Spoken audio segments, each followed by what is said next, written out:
Alhamdulillahi Rabbil Alamin. Wa sallallahu ala sayyidina. Masih ada 3 pertemuan kalau nggak salah dengan ini. Jadi kalau sekarang ini kita pertemuan, ada 2 pertemuan lagi selain daripada UTS. Saya berpikir UTS tidak kita lakukan ujian, tapi kita kasih tugas saja supaya kalian lebih leluasa untuk menulisnya dengan kreativitas kalian tanpa dibatasi.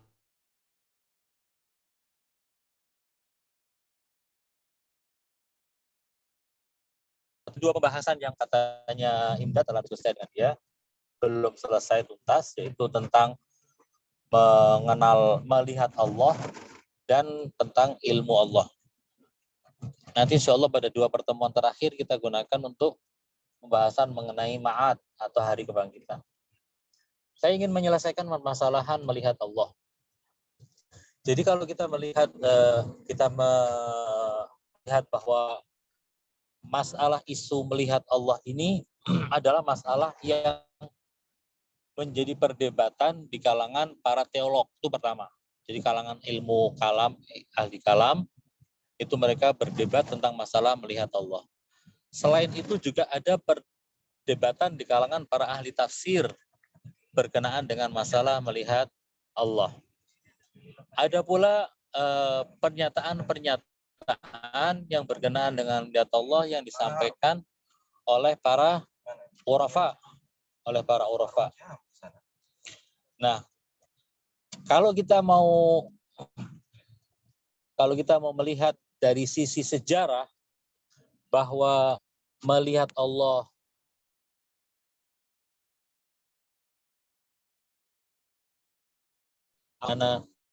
itu adalah permasalahan yang muncul di tengah dunia Islam, di kalangan para teolog dan ahli kalam, mutakallimin Islam pada abad kedua Hijriah. Ada sekelompok kaum muslimin ya yang meyakini bahwa yang namanya Allah itu bisa dilihat dengan mata, dan itu pun terjadi di dunia. Jadi orang itu bisa melihat Allah di dunia karena walaupun mungkin tidak pernah ada orang yang Allah, teori menurut mereka Allah itu bisa dilihat. Mengapa bisa dilihat? Karena Allah itu fisik.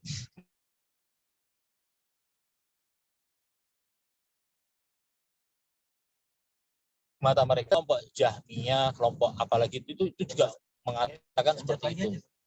Bahwa yang namanya Allah Subhanahu wa taala itu bisa dilihat di dunia apalagi di akhirat. Itu yang pertama. Nah, kelompok-kelompok muslim yang lain mengatakan Allah itu bukan jasmani. Nah, ketika Allah bukan jasmani, berarti apa? Berarti ketika Allah bukan jasmani, Allah tidak bisa dilihat di dunia. Tapi di akhirat bagaimana? Di akhirat bisa. Dengan mata kita? Iya, dengan mata kita. Mata kepala kita? Iya, dengan mata kepala kita. Tetapi permasalahannya, mata kepala kita yang ada di akhirat berbeda dengan mata kepala kita yang ada di dunia. Karena alamnya yang berbeda, sehingga nanti kemungkinan melihat Allah juga berbeda. Kalau Allah dilihat dengan mata yang sekarang kita miliki sebagai mata fisikal di dunia, tidak mungkin bisa menurut mereka. Nah, kelompok yang paling getol menyuarakan bahwa Allah bisa dilihat di akhirat adalah kelompok Asy'ariyah. Berbeda mereka adalah kelompok Mu'tazilah, kelompok Zaidiyah, dan kelompok Syiah Imamiyah. Mereka mengatakan Allah Subhanahu wa taala la fid dunya wala fil akhirah, tidak bisa dilihat. Saya ingin mengajak kalian melihat beberapa hal tentang pendapat para pemikir. Salah satunya adalah Ayatullah Syekh Ja'far Subhani. Beliau punya buku namanya, kalau tidak salah, Al-Taw' ala Ru'yatillah fil Kitabi was Sunnah. Jadi apakah Allah bisa dilihat ataukah tidak berdasarkan ajaran Al-Quran dan ajaran hadis. Beliau mengumpulkan dalil-dalilnya dan mengajak kita untuk merenungi dalil-dalil tersebut. Nah, salah satu hal yang menjadi permasalahan apakah Allah bisa dilihat ataukah tidak. Sebagian mengatakan bahwa permasalahan melihat Allah itu sebenarnya tidak pernah ada pembicaraannya di kalangan para ahli kalam, para ahli teolog pada masa abad pertama Islam. Jadi perdebatan para ahli kalam yang zaman itu sudah ada perbicaraan mengenai apakah Al-Quran itu qadim ataukah hadis, apakah orang yang berbuat dosa itu masuk menjadi orang kafir ataukah tidak, bagaimana dengan orang yang berdosa, apakah mereka akan mendapatkan ampunan Allah ataukah tidak, bagaimana surga dan neraka bagi orang yang berbuat dosa. Ini pembahasan ini sudah ada di kalangan para mutakallimin, tetapi tidak ada singgungan tentang masalah ru'yatullah atau melihat Allah. Permasalahan ini muncul pada abad kedua Hijriah.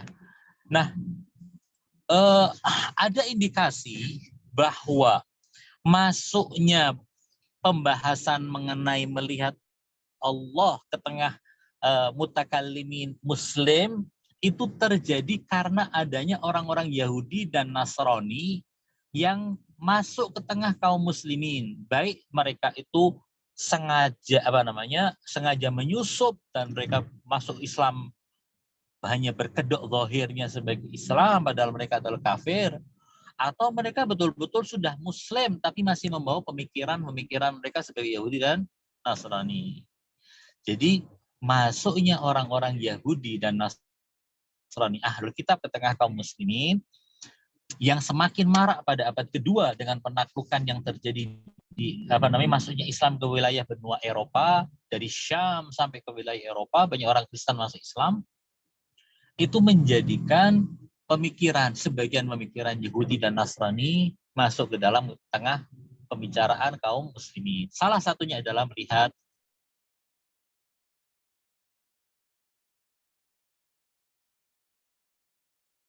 baru atau Bible ya. Saya ajak kalian untuk melihat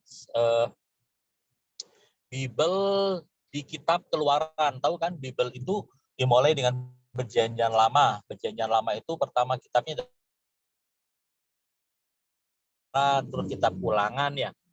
Nah, di kitab Keluaran itu kalau kalian melihat di bab atau pasal 33, pasal ke-33 ayat 20, ayat yang ke-20. Kalian boleh catat ya, kalian boleh searching di internet, di Google atau googling, kalian cari Keluaran ya, kitab Keluaran bab 3 atau bab 33 atau pasal 33 ayat 20. Ayatnya berbunyi begini. Ini tentang Nabi Isa alaihissalam. Allah memerintahkan dari Nabi Musa alaihissalam dengan beberapa petunjuk dan perintah kepada Bani Israel. Nah, di antaranya pada saat itu ketika Allah memerintahkan Musa untuk mengajak Bani Israel kepada penyembahan Allah, mengajak mereka kepada kehidupan yang lebih baik, menyampaikan amanat-amanat Allah, kemudian Nabi Musa alaihissalam berkata begini kepada Allah Subhanahu wa taala. Perhatikan, ini di Al-Qur'an juga ada mirip seperti ini. Musa mengatakan begini, tetapi jawabnya, ini ayat berapa ini? Ayat yang ke-19. Perlihatkanlah kiranya kemuliaanmu, munya yang besar berarti pada Allah. Perlihatkanlah kiranya kemuliaanmu kepadaku, kata Musa. Ini artinya Musa meminta Allah, ya Allah tunjukkan wajahmu. Rabbi arini anzur ilaik dalam Al-Quran. Kita sudah pernah bahas 2 minggu yang lalu. Rabbi arini anzur ilaik. Ya Allah perlihatkanlah dirimu kepadaku sehingga aku bisa melihatmu. Ternyata di kitab Keluaran Perjanjian Lama, kitab Keluaran 33 ayat 19, ada yang seperti itu. Nabi Musa mengatakan, perlihatkan kemuliaanmu kepadaku. Apa jawabannya Allah Subhanahu wa taala? Jawabannya Allah begini pada ayat yang ke-20. Tetapi firman-Nya, aku akan melewatkan segenap kegemilanganku dari depanmu dan menyerukan nama Tuhan di depanmu. Kemudian di akhirnya, di ayat ke-21, Allah berfirman begini. Lalu firman-Nya, engkau tidak tahan memandang wajahku, katanya Allah. Sebab tidak ada orang yang memandang aku dapat hidup. Artinya orang yang melihat Allah pasti akan mati. Ini apa yang disebutkan oleh Allah Subhanahu wa taala di dalam ayat Al-Qur'an, innaka lan tarani. Ketika Musa mengatakan Rabbi arini anzur ilaik, qala lan tarani. Engkau tidak akan melihatku wahai Musa. Walakin inzur ilal jabal fa in istaqarra makanahu fasaufa tarani. Ini kan ayat yang kita bahas ya waktu itu ya. Artinya katanya Allah, engkau tidak akan bisa melihatku. Dan kita membaca dari Alamah Toba-Toba ini juga dikatakan yang bisa melihat Allah dengan apa yang ada di kepala Musa, bukan melihat dengan mata kepala ya, bukan fisik. Apa yang di kepala Musa, Alamah Toba-Toba mengatakan bahwa Musa alaihissalam menghendaki pengetahuan yang betul-betul dalam tentang Allah secara hakikatnya. Pengetahuan itu tidak mungkin bisa didapatkan ketika masih hidup. Masih ingat kan ya? Itu harus di alam yang berikutnya, di alam akhirat sana, itu baru bisa. Karena itu Musa tidak mungkin akan bisa memahami dan memiliki ru'yah kepada Allah dalam arti ma'rifah dan pengetahuan yang dalam tentang Allah. Nah,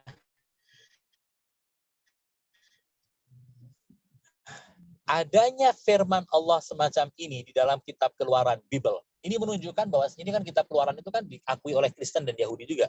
Ini salah satu daripada kitab-kitab yang diturunkan, yang katanya diturunkan Allah kepada Nabi Musa.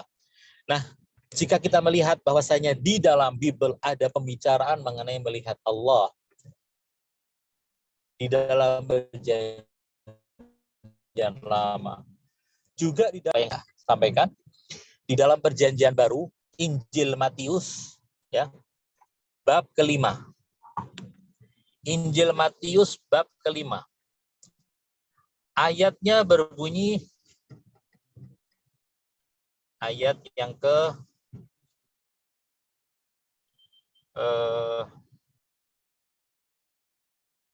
berbahagialah orang yang di bawah, dan karena mereka akan dikatakan anak-anak berjalan.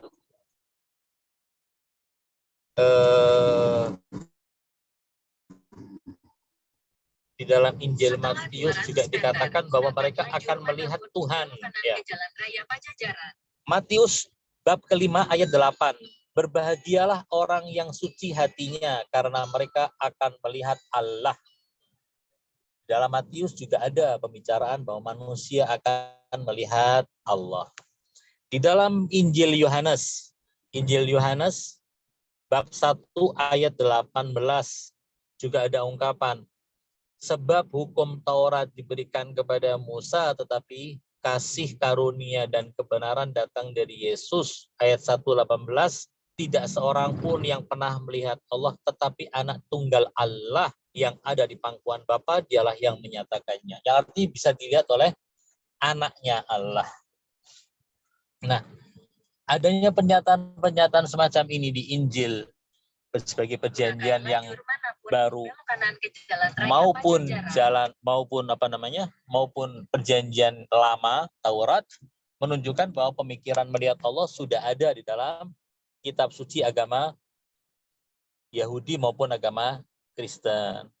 Dengan demikian kita bisa mengatakan bahwa pemikiran melihat Allah masuk ke tengah kaum muslimin dari mana? Dari ajaran orang-orang Yahudi dan Nasrani. Ini yang pertama ya, bahwa masuknya pembahasan ini dari kelompok luar.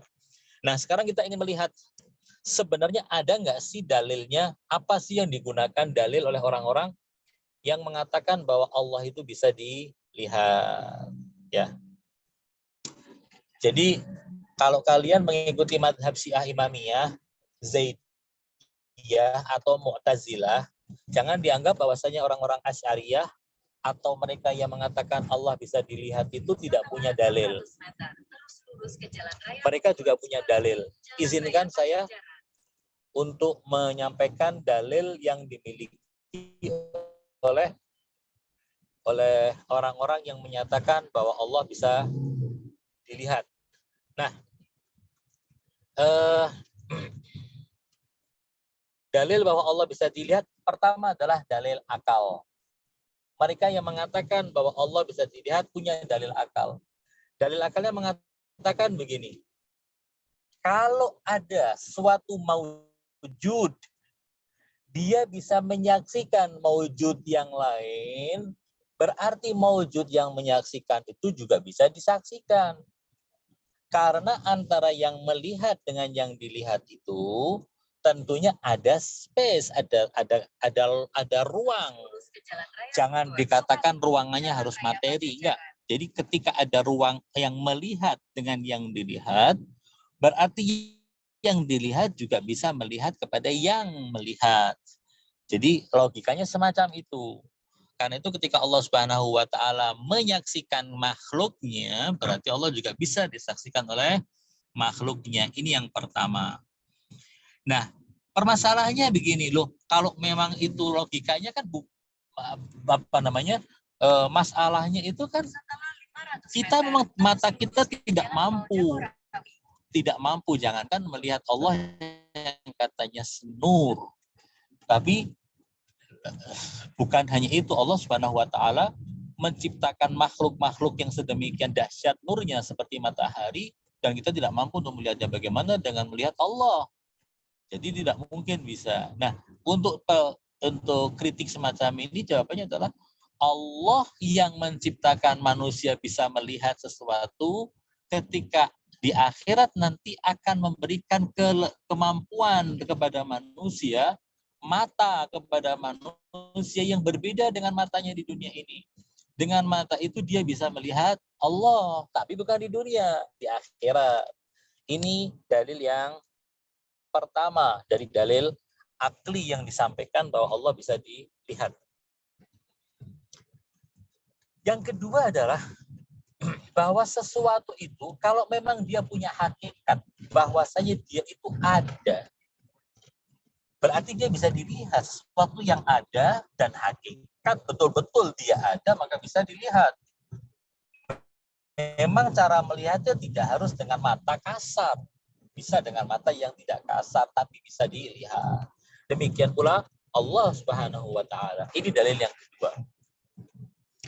Dalil yang ketiga atau setelah dalil kedua akli, ini ada dalil yang dari ayat maupun riwayat dari ayat-ayat Al-Qur'an. Misalnya apa? Faman yarju liqa'a rabbih falyamal amalan salihan. Barang siapa yang ingin bertemu dengan Tuhannya, atau misalnya ayat Al-Qur'an mengatakan wujuhun yawma idzin nadhirah ila rabbika nadhirah. Wajah-wajah yang berseri yang melihat Tuhannya. Ini ayat-ayat semacam ini menunjukkan bahwa Allah itu bisa dilihat, tapi tentunya tidak dengan mata dunia dan tidak mungkin akan bisa dilihat di dunia. Bisanya adalah di akhirat dengan mata akhirat. Ini yang dikatakan oleh mereka. Apalagi ada hadis dari Nabi Shallallahu Alaihi Wasallam yang diriwayatkan dari jalur Ahlus Sunnah bahwa Rasulullah bersabda, kalian kelak di surga akan melihat Tuhan kalian. Itu ada hadis yang semacam itu. Berangkat dari dalil-dalil inilah mereka kemudian mengatakan bahwa Allah di hari kiamat nanti bisa dilihat oleh orang yang masuk ke surga. Apalagi melihat Allah itu sudah pernah terjadi sebelumnya dan sudah ada hamba Allah yang melihat Allah. Siapa dia? Dialah baginda Nabi Muhammad sallallahu alaihi wasallam. Beliau ketika melakukan Isra dan Mi'raj ke langit sampai ke Sidratul Muntaha, Nabi Muhammad sallallahu alaihi wasallam melihat Allah. Tidak ada jarak antara Allah dengan nabinya. Laqad ra'ahu nazlatan ukhra 'inda sidratil muntaha 'indaha jannatul ma'wa. Jadi sudah pernah terjadi. Ini dalil dari ayat maupun dari riwayat. Bertentangan dengan kelompok Jahmiyah dan kelompok Asy'ariyah, Syiah Imamiyah, Zaidiyah dan Mu'tazilah sama sekali menolak kemungkinan Allah Subhanahu wa taala bisa dilihat di akhirat, apalagi di dunia. Karena kalau di dunia jelas fisik, Allah bukan fisik. Jasmani, jelas Allah bukan jasmani. Dalil yang digunakan oleh mereka yang mengatakan Allah tidak bisa dilihat adalah bahwa sesuatu yang akan dilihat itu tentunya dia memerlukan tempat supaya yang melihat bisa melihat yang dilihat. Harus ada ruang sehingga dia bisa terlihat. Nah, seandainya ada ruang, maka yang akan dilihat pasti lebih kecil daripada ruang itu. Ketika kita setiap hari mengucapkan Allahu Akbar, Allah Maha Besar, maka semua ruang apapun yang bisa kita bayangkan itu kecil di hadapan Allah. Jadi tidak ada ruang yang bisa menampung Allah untuk bisa dilihat. Ini dalil yang pertama bahwa Allah Subhanahu wa taala tidak mungkin bisa dilihat walaupun di akhirat.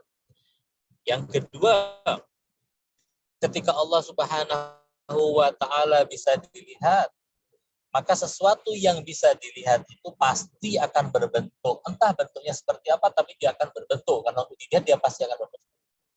Ketika dia berbentuk, berarti dia punya bagian. Nah, ketika Allah Subhanahu wa taala itu punya bagian, berarti kita tidak bisa mengatakan Allahus Samad, Allahu Ahad. Ahad itu adalah satu yang tidak akan terpecah-pecah. Dan ketika kita mengatakan Allahu Ahad, Allah tidak terpecah-pecah, lalu kita mengatakan Allah bisa dilihat, berarti bertentangan dengan klaim kita. Nah, sementara dalil nakli, dalil ayat ataupun riwayat, Allah Subhanahu wa taala berfirman yang menafikan penglihatan, innaka lan tarani, engkau tidak mungkin akan melihatku. Kata lan yang menunjukkan arti tidak sama sekali. Tidak mungkin akan bisa melihat Allah. Yang kedua, ayat yang mengatakan la tudrikul absar wa huwa yudrikul absar. Tidak ada mata yang tidak ada penglihatan, bukan mata. Tidak ada penglihatan yang bisa sampai kepada Allah dan dia sampai kepada seluruh penglihatan. Ini yang difirmankan oleh Allah Subhanahu wa taala, dan riwayat-riwayat dan ayat-ayat yang lain yang senada juga menyebutkan semacam itu. Yang berikutnya lagi adalah riwayat dari Rasulullah maupun dari para imam ma'sumin. Ini versi Syiah. Versi Syiah yang mengakui kemaksuman imam. Para imam itu mengatakan bahwasanya tidak mungkin Allah bisa dilihat. Imam Ali bin Abi Thalib pernah mengatakan la tudrikuhul uyun bi musyahadatil ayan walakin tudrikuhul qulub bi haqaiqil iman. Mata tidak bisa melihat Allah Subhanahu wa taala, tetapi yang bisa menggapai Allah adalah hakikat iman, untuk bisa memahami, untuk bisa mengenal Allah Subhanahu wa taala. Ini perdebatan yang ada di antara para ahli kalam mengenai Allah bisa dilihat ataukah tidak bisa dilihat. Selain daripada ahli kalam, tadi sempat saya singgung, di antara para orofa, ahli irfan dan sufi, itu juga ada perdebatan dan pembahasan mengenai apakah Allah bisa dilihat ataukah tidak. Kita tahu bahwasanya orang-orang sufi itu mencari suatu kondisi dia bisa menyatu dengan Tuhan. Dia bisa menggapai Tuhan dan menyatu dengan Tuhan. Sebagian memahaminya dengan hulul, sebagian memahaminya dengan ittihad, sebagian kalau dalam bahasa Jawa disebutnya manunggaling kawula Gusti, menyatu dengan Tuhan. Atau yang dikatakan oleh Husain bin Mansur al-Hallaj yang mengatakan ma fi jubbah illallah, tidak ada dalam jubbah pakaian ini kecuali Allah, dan hal-hal yang semacam itu. Ini dibahas oleh para ahli sufi dan para urafa. Hampir bisa dikatakan tidak ada seorang sufi pun yang namanya terkenal di dalam sejarah dunia sufi, dunia mistisisme, kecuali punya pembicaraan mengenai melihat Allah. Ini menarik sekali. Karena di dalam dunia sufi itu melihat Allah adalah sesuatu yang sangat indah jika memang bisa melihat Allah. Tapi bagi mereka yang mengatakan Allah tidak bisa dilihat, ya berarti mereka akan menafikan penglihatan Allah. Oke, sampai di sini kalau ada yang mau ditanyakan tentang masalah melihat Allah, silahkan. Kalau mungkin di antara kalian ada yang punya pandangan mau membela misalnya atau memberikan argumentasi yang lain terkait dengan misalnya pemikiran Asy'ariyah berkenaan dengan ru'yatullah, silakan.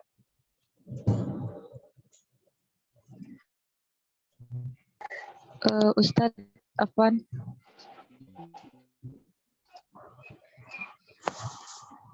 Ya, silakan.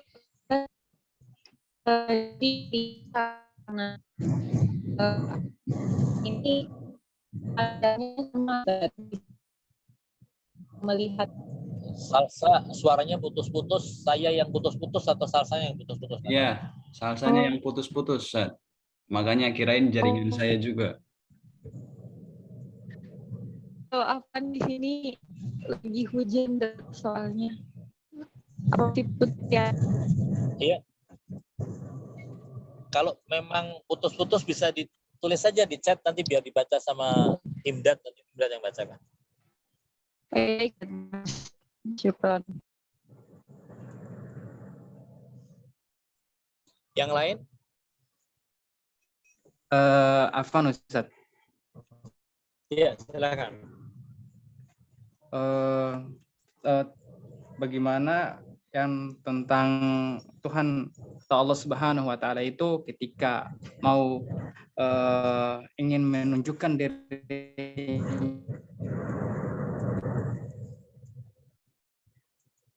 di atas bukit, saya untuk kekuatannya di situ Ustaz, apakah gunungnya yang tidak kuat ataukah di situ Allah tidak mengizinkan bagaimana gunung itu untuk bisa menampung atau menerima zatnya atau ya ekstensinya Allah pada saat menampakkan di gunung itu Ustaz. Karena kalau kita memposisikan itu di mana Allah itu bersemayam di atas ars yang dimasuk entah itu dalam bentuk apapun itu, secara literat yang kita dapatkan bahwasanya tidak ada yang ibaratnya langsung pecah berlebur gitu Ustaz. Iya. Ustaz? Ya, kalau mau dibandingkan antara aras dengan gunung tentunya ya sama dengan membandingkan air dengan samudra. Karena gunung itu kan kecil ya. Gunung itu kecil. Dibandingkan apa? Bukan dibandingkan kita. Kalau kita terlalu kerdil. Gunung itu kecil dibandingkan bumi. Sementara bumi itu sangat kecil dibandingkan matahari. Matahari sangat kecil dibandingkan alam. Dalam hadis dikatakan ma min khalqin ya akbaru min arsyir rahman. Tidak ada satupun makhluk Allah yang lebih besar dari arasnya Allah. Nah, kalau seandainya arasnya Allah itu dikatakan sangat besar dan paling besarnya makhluk, lalu kita meminjam istilahnya orang-orang salafi atau orang-orang ahlul hadis yang mengatakan Tuhan bersemayam di atas arasy, duduk santai di atas singgasana arasnya, berarti sedemikian besar itu arasy. Dan Allahnya memang Allahu Akbar, Allah yang maha besar. Ya cuman kan masalahnya kan kita nggak meyakini Tuhan duduk kan ya. Kalau orang duduk itu kan butuh anggota badan. Tentunya kita tidak meyakini itu ada pada Allah. Jadi tidak bisa dibandingkan antara arasy yang katanya Allah bersemayam di atasnya tidak masalah, tidak lebur, tidak hancur, sementara gunung hanya ketika Allah mau tajalli saja gunung itu sudah meledak, gunung itu sudah hancur berkeping-keping.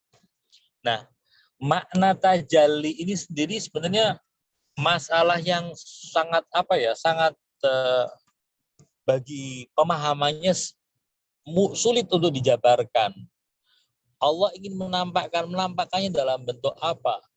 Dalam bentuk materi yang saya pahami dari falamma tajalla rabbuhu lil jabali ja'alahu dakkan wa kharra Musa sa'iqa adalah bahwa Allah ini ingin menunjukkan dan menampakkan sisi kegaiban kepada gunung yang materi. Ketika akan ditampakkan sisi kegaiban gunung yang materi, gunung tidak mampu untuk menerima kegaiban itu. Sehingga dia hancur berkeping-keping. Beda bahannya. Nah sekarang kegaiban mau ditampakkan di materi nggak mampu. Nah gunung berkeping-keping. Tapi itu masih tahapan satu dari kegaiban. Bagaimana dengan Allah yang disebut dengan ghaibul ghuyub dalam istilah orang-orang irfan. Gaibnya yang gaib yang biasa saja tidak bisa diterima oleh materi, apalagi yang ghaibul ghuyub. Jadi wahai Musa, kau nggak mungkin akan bisa mengetahui ghaibul ghuyub. Sesuatu yang gaib itu kan yang tidak hadir kan, yang tidak hadir. Musa ingin memahami Allah yang tidak hadir dengan pemahaman dia yang di dunia ini. Tentunya dia tidak akan mampu untuk melihatnya. Dia harus berpindah ke alam lain supaya dia bisa memahami kegaiban itu di alam lain. Nah, makanya ketika gunung akan dikenalkan ke alam gaib nggak mampu, dia hancur. Manusia mampu, tapi bukan dengan fisiknya. Dia harus pindah dulu ke alam yang gaib sehingga dia bisa menyatu dengan alam gaib dan memahaminya. Setidaknya level pertama dan kedua dari kegaiban manusia bisa memperolehnya, bukan ghaibul ghuyub. Nah, untuk kegaiban sendiri Musa hanya akan bisa mendapatkannya jika dia sudah meninggal. Sudah meninggalkan dunia ini. Jadi gitu, Fahmi. Baik Ustaz. Mungkin ada pertanyaan itu Ustaz di Itu chat Ustaz punya tadi. salsa, Ustaz. Salsa. Iya.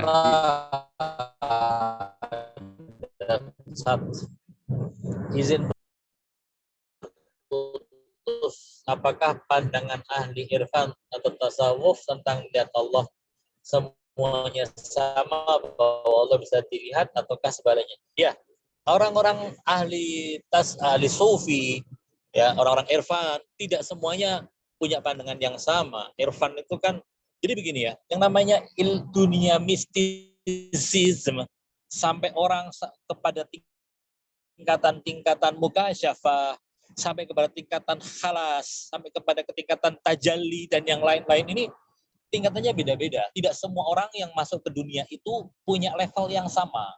Level mereka berbeda-beda.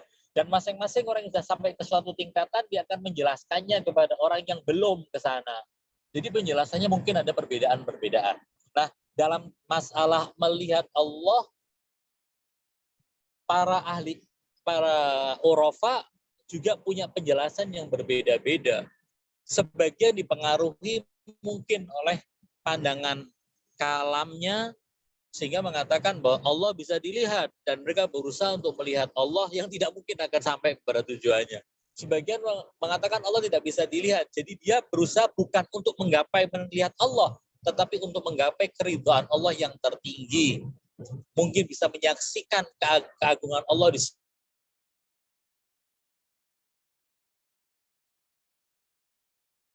semua tempat. Sebenarnya Islam, mungkin kalian sudah baca di Arafah kemarin, amiyat ainun la tarak, sungguh buta mata yang tidak melihatmu wahai Allah. Memang mata kita ini buta, nggak bisa melihat yang gaib apalagi melihat Allah. Tapi maksudnya ini amiyat ainun la tarak, yakni la taro atharak, tidak melihat ciptaan-ciptaan dan keagunganmu. Karena semua wal kullu syahidun, semua itu adalah menyaksikan atas keberadaanmu wahai Allah. Apalagi ada ungkapan madza faqada man wajadak wa madza wajada man faqadak. Ini tentang orang menggapai Allah, meraih Allah, mendapatkan Allah. Orang yang menafikan sama sekali penglihatan Allah, tidak mungkin orang akan bisa melihat Allah.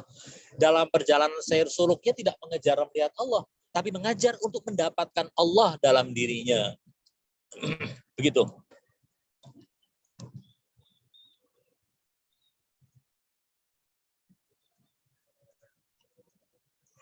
Ada lagi yang mau ditanyakan? Apa Ustaz?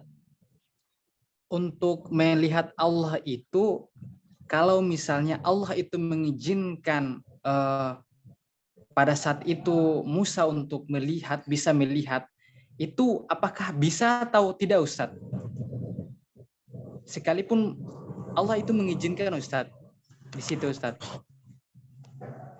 Tetap nggak bisa. Allah mengizinkan kita untuk melihat dunia. Iya Ustaz. secara langsung itu Ustaz. Jadi Apakah Allah mengizinkan tidak bisa? sesuatu yang mustahil terjadi. Iya Ustaz. Nah, sesuatu yang mustahil terjadi diizinkan untuk tidak mustahil. Itu kan sudah paradoks sendiri kan? Ya kan?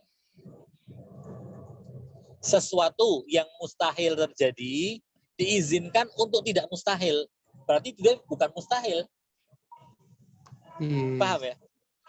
Iya Ustaz. Nah, mungkinkah Allah akan mengizinkan sesuatu paradoks terjadi? Karena ketika paradoks terjadi, dia sudah bukan paradoks ketika diizinkan untuk terjadi. Masalahnya melihat Allah itu adalah sesuatu yang mustahil terjadi. Menurut saya setidaknya ya. Mungkin kalau di antara kalian ada yang mengikuti mazhab Jahmiyah, mazhab Karramiyah, mazhab Ibadiyah, mazhab apalagi itu Maturidiyah, Asy'ariyah, tapi kalau saya mengikuti Imamiyah, menurut saya Allah itu mustahil untuk bisa dilihat. Karena itu tidak mungkin Allah akan mengizinkan sesuatu yang mustahil menjadi tidak mustahil. Nah, kecuali kalau kalian mengatakan enggak, Allah bisa dilihat, itu menurut kalian ya berarti bukan mustahil. Berarti Allah ketika mengizinkan terjadi berarti mengizinkan sesuatu yang bukan mustahil. Ya tergantung keyakinan kalian lah. Saya tidak bisa memaksakan pandangan saya kan, ini semua orang berhak untuk memiliki pandangan kan. Begitu Fahmi. Baik Ustaz. Sebenarnya menurut saya yang paling penting bagi kalian sekarang bukan berusaha untuk melihat Allah. Yang paling penting bagi kalian adalah bagaimana cara melihat dosen kalian ini di kelas, karena kita nggak pernah ketemu di kelas. Iya betul Ustaz. Betul Ustaz, kayaknya lebih seru kalau offline gitu Ustaz. Kapan offline-nya? Nggak, rencana katanya semester depan mudah-mudahan bisa offline, cuman nggak tahu ini. Aduh. Masih gantung Semester Ustaz. depan saya kemungkinan sudah ya di luar negeri.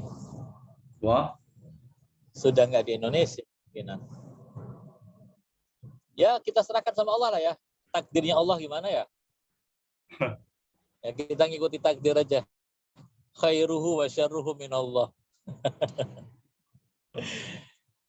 Ada yang mau ditanyakan lagi tentang melihat Allah? Ana Ustaz. Silakan. Terlepas dari barusan sudah dijelaskan,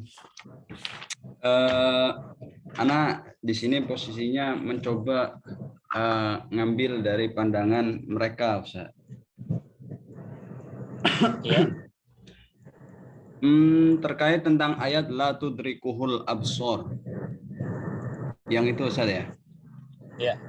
Itu kan kalau kata Mu'tazilah kan tidak bisa disamakan dengan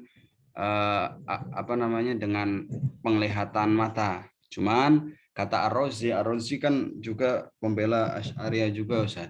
Jadi menurut Ar-Razi itu idrok di situ Pembela Asy'ariyah, juru bicaranya Asy'ariyah. Nah, ya, seperti itu Ustaz lebih tepatnya.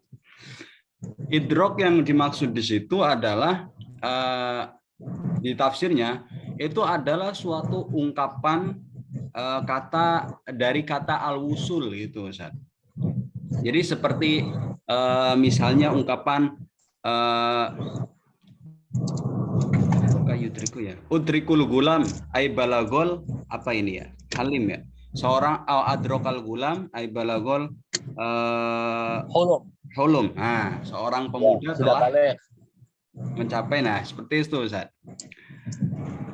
Terus juga di sini diperkuat dengan ayatnya di surat Asy-Syu'ara, falamma taro al kurang gede sebentar Ustaz. Tulisannya kurang besar. Nah, taro al-jam'ani qala ashabu Musa innama lamudrakun. Nah, inna lamudrakun. Maksudnya idrok di sana di tafsir Ar-Razi adalah lihatlah, itu kan. Jadi lihatlah itu meliputi seluruh aspek gitu. Jadi menurut Ar-Razi dengan demikian idrok itu maksudnya adalah untuk mencapai kepada sesuatu. Idrok adalah yang mempunyai arti lebih dari ru'yah gitu. Jadi tidak bisa disamain dengan ru'yah, tapi melebihi arti ru'yah. Nah, makanya ru'yah di sini Ar-Razi katanya membagi jadi dua macam. Pertama, ru'yah itu menangkap hakikat di idrok. Yang kedua, ru'yah yang tidak bisa menangkap hakikatnya sebagai ru'yah tok. Itu Ustaz. Terus selanjutnya di tafsirnya itu walamma ja'a Musa limiqatina ila akhirih, seperti itu Ustaz. Nah, bentar, mana tafsirannya?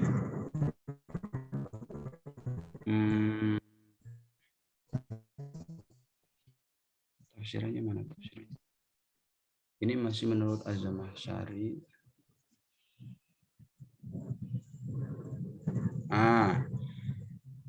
Adapun yang menurut Zamakhsyari yang Lantaroni yang di ayat tadi itu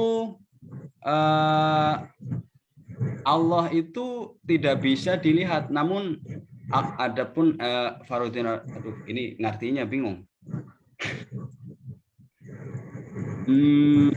Jadi ayat yang ini yang Lantaroni itu ada beberapa alasan. Seperti yang tadi mungkin salah satunya udah disebutkan di poin tadi, yaitu alasan mereka tentang dalil ru'yah yang diakal sama nakal. Pertama itu bahwa ayat ini tuh menunjukkan Nabi Musa itu memohon agar dapat melihat Allah. Nah, dan di sini nggak ada keraguan bahwa Nabi Musa itu mengetahui, ya namanya Nabi pasti mengetahui apa aja yang wajib diketahui gitu. Seandainya, mungkin ngulang lagi ini seperti yang tadi saya jelaskan, seandainya ru'yatullah adalah sesuatu yang tidak boleh terjadi, lalu ngapain Nabi Musa itu mohon-mohon gitu kan? Tapi kemarin kan sudah dibahas juga. Terus yang kedua, menurut Ar-Razi, firman pada kalimat lantaroni, lan itu mungkin ini membahas aspek dari bahasa, itu tidak menunjukkan Allah tidak boleh untuk dilihat, walaupun kita tahu bahwa lan itu sekali-kali, maksudnya kayak nggak bisa banget gitu, itu suatu yang mustahil gitu kan. Jadi menurut Ar-Razi itu tidak menunjukkan Allah nggak boleh dilihat, namun sebaliknya, jika melihat Allah adalah suatu hal yang tidak boleh terjadi, sudah pasti Allah akan berfirman inilah aro, kata Ar-Razi seperti itu Ustaz. Inilah uro. Lauro ya Ustaz ya. Ini lauro. Ya. Nah, namun kenyataannya di sini Allah berfirman lantaroni. Jadi memakai lafadz lan yang menunjukkan bahwa Allah bisa saja untuk dilihat. Nah, dengan demikian maka kedua lafadz itu yang tadi yang inilah urawa dan lantaroni itu mempunyai perbedaan. Bawa lagi. Terus di sini ada permisalan juga, kalau memang kita menggenggam batu itu ada di tafsirnya, cuman saya cari yang poinnya aja. Nah, yang ketiga, dalil yang menghukumi bahwa Allah itu bisa dilihat yaitu dengan syarat tetapnya gunung. Mungkin barusan juga habis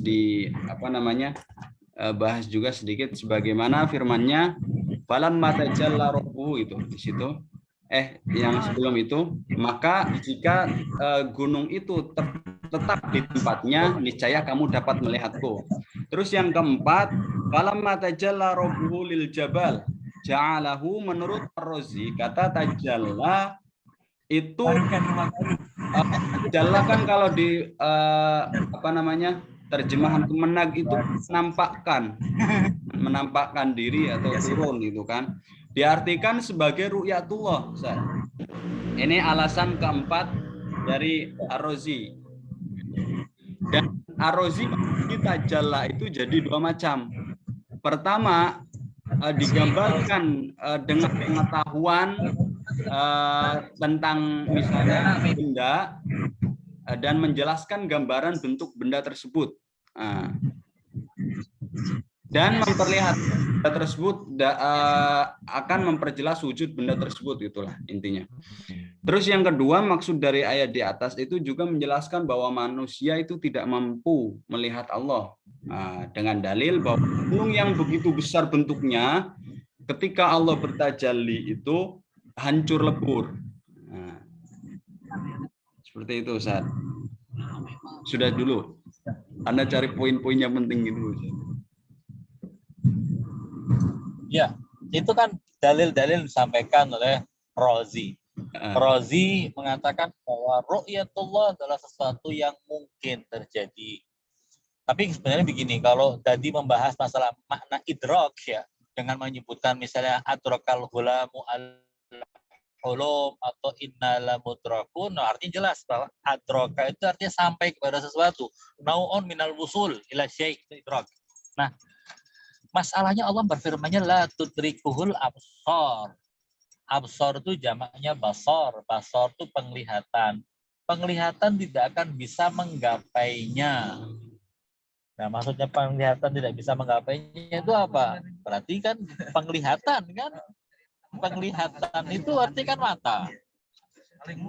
Nah, ini masalah penglihatan.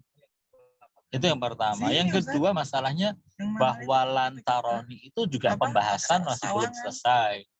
Kemarin kan kita sempat bicara bahwa Allamah Tabatabai juga mengakui bahwasanya lantaroni ini walaupun mengindikasikan lan, sama sekali tidak mungkin engkau akan melihat, tetapi bisa jadi punya makna lan di dunia.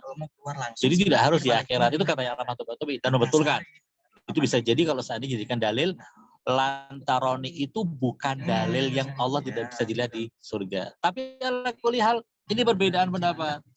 Tadi yang disampaikan oleh Imdad itu menarik sekali, bisa dicermati lagi walaupun kalau di dalam penilaian saya apa yang disampaikan oleh siapa namanya Allamah Fakhrur Razi itu masih banyak hal-hal yang bisa untuk dikritisi. Tapi ala kulli itu pendekatan yang menarik sekali. Terima kasih, Imdad. Ya, Ustaz. Terus gimana kalau misalnya yang kedudukan hadis itu, Ustaz? Sebentar, anak mana tadi hadisnya? Hadis engkau akan melihat Allah di surga. Ya. Ya, tadi kau saya singgung. Nah, itu kan riwayat dari kalangan dari jalur Ahlus Sunnah. Riwayat itu ya bagi mereka yang mengiyakan akan diterima riwayat itu. Bagi mereka yang menolak pasti akan ditolak riwayat itu. Jadi pintu untuk perdebatan masih terbuka. Ya, perdebatan pintunya masih terbuka. Kalau seandainya kita mengatakan, tapi di sini begini ya, ada satu kesepakatan sebenarnya antara kaum muslimin Ahlus Sunnah dengan Syiah, baik Syiah Imamiyah maupun Syiah Zaidiyah, maupun juga muslimin Sunni yang bermadzhab Mu'tazilah, ada kesepakatan bahwa di dunia Allah tidak bisa dilihat. Allah bukan fisikal, kecuali kelompok yang Mujassimah, kelompok Jahmiyah, kelompok yang Ahlul Hadis yang mendeskripsikan Tuhan dengan maujud yang fisikal jasmani. Selain itu mereka rata-rata semua mengatakan bahwa Tuhan tidak bisa dilihat di dunia. Itu kesepakatan. Ini menarik sebenarnya. Itu satu hal yang penting. Tinggal masalah apakah Tuhan bisa dilihat di akhirat. Semua juga sepakat bahwa kalau di akhirat itu kita hidup lagi di akhirat dengan mata ini, dengan fisik ini, tidak mungkin kita bisa melihat Tuhan. Karena alamnya akan kembali seperti alam materi, dan dalil tidak bisa melihat Tuhan di dunia juga bisa diterapkan di situ. Mau tidak mau kita mengatakan Tuhan hanya bisa dilihat, satu, di alam yang bukan ini. Dua, dengan izinnya Allah seperti yang dikatakan oleh Fahmi terus tadi. Nah ini kalau dimaknai semacam itu, lalu kemudian di dalam Syiah juga ada riwayat-riwayat dari Imam Ali ataupun dari imam yang lain yang mengatakan bahwa Allah itu bisa dilihat tapi bukan dengan mata ini, tapi dengan mata hati, ya berarti selesai permasalahannya. Allah bisa dilihat atau tidak? Jawabannya bisa, tapi bukan dengan mata ini, dengan mata hati, dengan haqqaiqul iman. Tapi apakah itu bisa dikatakan sebagai melihat sebagaimana yang kita pahami melihat? Tentunya tidak. Cuman kan yang menjadi masalah itu adalah Asy'ariyah mengatakan melihat seperti yang kita pahami dengan makna melihat, walaupun alamnya berbeda. Ya, ala kulli hal ini medan untuk dilakukan perdebatan dan apa namanya diskusi sebenarnya ya. Oke. Kalau tidak ada pertanyaan lagi saya sudahi ya. Oh gitu, Ustaz. Anda sungguhnya masih mau nanya tentang yang masih mau dijelaskan lagi yang Isra Mi'raj itu, Ustaz. Itu ngapain gitu? Maksudnya kan kita dari kecil gitu disuguhi bahwa apa namanya diberangkatkan gitu, saya diberangkatkan dari Masjidil Haram ilal Masjidil Aqsa, terus dari Masjidil Aqsa terus ke apa namanya Sidratil Muntaha, itu melewati beberapa langit gitu, Ustaz. Terus nanti pas sampai di apa namanya Sidratil Muntaha, Jibril tidak menyertai dan bukan lagi makomnya, itu Nabi Muhammad kan naik sendiri. Nah, itu gambaran manusia biasa ketika diceritakan itu kan, oh nanti dia naik kayak gini, oh Jibril udah nggak nemanin gitu kan. Jadi kayak langsung tergambarkan di alam pikiran gitu. Jadi ketika sudah sampai ya otomatis ngomong, ketemu, kayak bercakap-cakap gini, Ustaz. Itulah yang di dalam zahirnya hadis Mi'raj itu kan gitu. Nabi Muhammad di sana bertemu dengan Tuhan. Bertemu dengan Tuhan, ngobrol dengan Tuhan. Ya, sampai katanya kalau Jibril aja nggak bisa ketemu dengan Tuhan, Nabi Muhammad bisa. Tapi itu masih bisa didiskusikan makna bertemunya bagaimana. Jadi jangan terlalu apa namanya memikirkan untuk menyelesaikan masalah ini. Ini permasalahan perdebatan di kalangan para ulama dari 14 abad yang lalu sampai sekarang. Jadi jangan terobsesi untuk menyelesaikannya. Aduh, iya Ustaz. Ya, Her, sampai nanti ya kita ketemu lagi ya. Saya izin dari kalian semua sehat selalu. Assalamualaikum warahmatullahi wabarakatuh. Waalaikumsalam warahmatullahi wabarakatuh. Warahmatullahi wabarakatuh.